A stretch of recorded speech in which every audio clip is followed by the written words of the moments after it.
Hare Krishna, Radhe Radhe. Welcome to my channel Laddu Gopal ji की सेवा ज्ञान भक्ति। कैसे हैं आप सब लोग?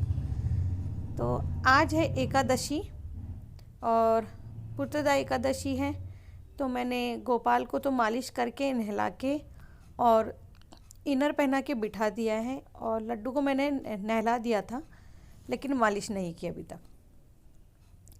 अचानक ख्याल आया कि आप लोगों के साथ में भी शेयर कर देती हूँ। जब दर्शन ही करवाने हैं तो क्यों नहीं। इस कटोरी में मैं उनके लिए तेल रखती हूँ, और जब कभी घी लगाना होता है तो घी रखती हूँ। नहलाने के बाद में एक बार तेल से मालिश कर देती हूँ। हम लोग भी करते हैं, और इस तेल की तासीर भी गर्म होती है। कमेंट आया था मेरे पास कि तिल के तेल की तासीर ठंडी होती है, तो मैं बोलूँगी कि तिल के तेल की तासीर ठंडी कैसे हो सकती है? तिल जब अपने आप में गर्म है तो तभी तो तिल से बनी सारी चीज़ें सर्दियों में आती है, वरना गर्मियों में नहीं मिलने लगेगी। तिल का शेक नहीं बनने लग जाएगा? कैसी कैसी बातें करते हैं, मुझे समझ में नहीं आता। सब कुछ आंखों के सामने होते हुए भी पागलपंती दिखाना ना बहुत अलग बात है। अब बाबू को पहनाएंगे नेकर और इनर, इसके बाद में पहनाएंगे इनकी पोशाक। और आज तो हद ही हो गई कि निकाली थी मैंने कोई और पोशाक, हाथ में आ गई कोई और पोशाक, मैंने देखा भी नहीं, उसे ले आई, वापस रख के आई कि वाइट नहीं पहनानी है। लेकिन फिर हस्बैंड उठा के उसे रख के आ गए, जबकि उन्हें पता नहीं था कौन सी पहनानी है। तो देखिए, मैंने मालिश करके बाबू को भी पहना दिया है, और सब कुछ मैंने शॉर्ट शॉर्ट करके लिया है, बिल्कुल थोड़ा थोड़ा सा करके आप लोगों को दिखाने के लिए। और देखिए, तेल से मालिश करते हैं तो कैसे चमक आ जाती है एकदम। फिर मैंने हस्बैंड को कहा कि वाइट नहीं पहनानी है, वाइट क्यों लेकर के आए हो? कि मैंने सोचा वाइट पहना देते हैं। मतलब जब प्रभु की इच्छा होती है तो ऐसे होता है। और मैं इनर में यहाँ दिखा रही थी आपको कि तेल की मालिश रोज़ाना होती है, तो देखिए इनर भी कैसे गंदे हो गए। मतलब मैं धोती हूँ इनर को, लेकिन उसके बाद भी पीलापन नहीं जा रहा। तो ये वो वाइट पोशाक है जो मतलब रखने के बावजूद भी बार बार हाथ में आ रही थी। मतलब मैं लेके गई, फिर मन नहीं था, दूसरी मतलब गलती से चली गई थी, फिर मैं रख गई, फिर हस्बैंड भी यही निकाल के लेके गए, जबकि मैंने इसको वापस 5-6 ड्रेस के नीचे रख दिया था। तो ऐसे तैयार कर दिया था मैंने। और वैसे वास्तव में ये ड्रेस बहुत ब्यूटीफुल है, बहुत प्यारी है।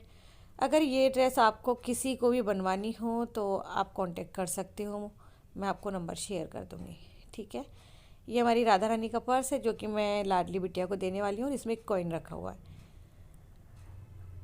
अब बिटिया रानी को नहलाना है, फिर इनकी मसाज होगी, फिर इनको बिठाऊंगी।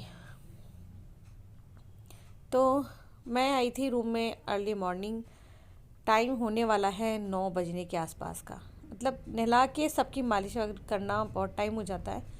यहाँ बिटिया रानी को बिठा दिया है मैंने, इनको स्नान और इनको तेल मालिश कर दी है, क्योंकि मैंने पहले भी बोला था कि चैनल के सामने मैं बिटिया रानी को बहुत कम ऐसा चांस होता है जब इन्हें स्नान करवाती हूँ। और जब तेल से यानी ऑयल से मसाज हो जाती है ना, एक फेस पे ग्लो आ जाता है, आप खुद देख सकते हो। मौसम बहुत ठंडा हो गया है, आप सब लोग अपनी केयर कीजिएगा। ये हमारी बिटिया रानी का गोल्ड का मंगलसूत्र है, देखिए, जिसमें मैंने कनक का नाम से के लिखवाया है, क्योंकि कनक बहुत चौड़ाई में बन रहा था, बहुत ज़्यादा हैवी हो रहा था। ये देखिए,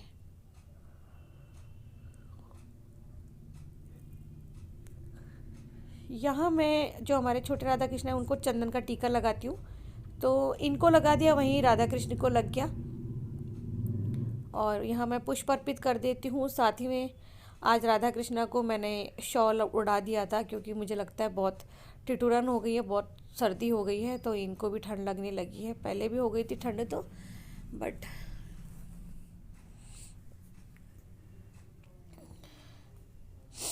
और यहाँ ना मैं पुष्प अर्पित कर रही थी। मतलब एक कपड़ा लेते हैं हम, उससे सारी तस्वीरों को साफ़ कर देते हैं, स्नान करवाते हैं, और तिलक टीका लगाते हैं चंदन का, फिर पुष्प अर्पित कर देते हैं। ये हमारी पूजा होती है, आप पीछे की वीडियोस में जा कर के देख सकते हो। और ये देखिए, इस तरह से शॉल उड़ा दिया है और सभी को तैयार करके बिठा दिया। ज्वेलरी नहीं पहनाई, ड्रेस अपने आप में इतनी खूबसूरत थी, मुझे नहीं लग रहा था मैं इन्हें कोई भी ज्वेलरी पहनाऊँ। और जब प्रभु की इच्छा होती है ना, तो वो अपनी इच्छा के अनुसार ही कपड़े पहनते हैं। तो यह देखिए, ये प्रसाद मैंने रखा था।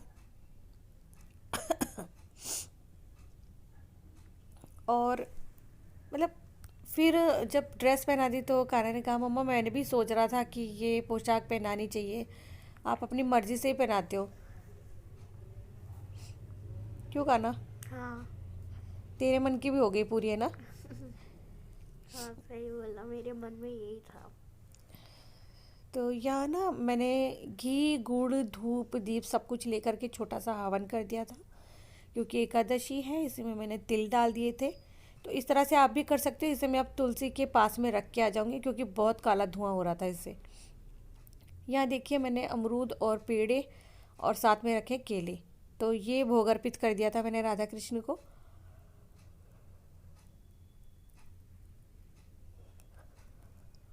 शाम को बनाऊंगी मैं कुट्टू आटे की पकौड़ी, क्योंकि एकादशी का व्रत है। और यहाँ राधा रानी को भी शॉल पहना दिया है, क्योंकि सर्दी बहुत हो गई है। हम आप ब्लैंकेट में घुस के बैठे रहते हैं, तो हमारे राधा कृष्णा को भी ठंड लगती है। वैसे तो मैंने रुई लगा के रखी थी अंदर। यहाँ मैंने एक शॉर्ट्स बनाया था, वो मैं आप लोगों के साथ शेयर कर रही हूँ। तो मैं मिलती हूँ नेक्स्ट वीडियो में, और आप सभी लोगों को पुत्रदा एकादशी की ढेर सारी शुभकामनाएं। हाँ, मैं मानती हूँ वीडियो लेट जा रहा है, बट शुभकामना तो देना बनता है।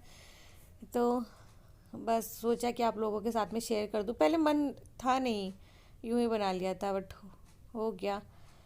तो चलिए, ठंडी बहुत है, अपना केयर कीजिएगा, ध्यान रखिएगा बच्चों का। जय श्री राधे, जय श्री कृष्णा, हैप्पी विंटर्स।